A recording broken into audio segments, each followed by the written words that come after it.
Subscribe Sasisana Vlogs. Good afternoon, my dear brothers and sisters. எல்லாரும் எப்படி இருக்கீங்க? நல்லா இருக்கீங்களா? Be smile, be strong, be happy. Subscribe Sasisana Vlogs, my dear brothers and sisters.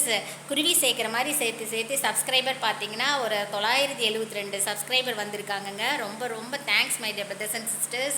ரொம்ப நன்றி. அந்த 1000 சப்ஸ்கிரைபர் எப்போ வருவாங்கன்னு சொல்லிட்டு நான் ஈகராக வந்து வெயிட் பண்ணிகிட்டு இருக்கேன். Okay my dear brothers and sisters. நம்ம வீட்டில் பார்த்தீங்க அப்படின்னா தயிர் வடைன்னு சொல்லிட்டு நான் வந்து இன்ஃபார்ம் பண்ணியிருந்தேன். ஓகே, தயிர் வடைன்னு சொன்னோடனே எங்கள் அம்மா வந்துட்டு இந்த மெசேஜை சொல்லுன்னு சொன்னாங்க. எங்கள் வீட்டிலே ரொம்ப ரொம்ப தயிர் வடை யாருக்கு பிடிக்குன்னு சொன்னால் டொட்டோடை தெரியுதாருங்களா, நம்ம செந்தில் தம்பிக்கு தான் ரொம்ப பிடிக்கும். அவன் வந்து அடிக்கடி கேட்பான் என் தயிர் வடை வாங்கிட்டு வாங்கன்னு சொல்லிட்டு. அது வந்து எங்கள் ஊரை சேலமில் கிடைக்காது, ஒரு சில இடத்துல தான் கிடைக்கும். எது இல்லையோ அதுதாங்க, அதுனா அவருக்கு ரொம்ப பிடிக்குங்க. உங்களுக்கு அது பிடிக்குமான்னு சொல்லிட்டு எனக்கு கமெண்ட் பண்ணுங்கள். தேங்க்யூ.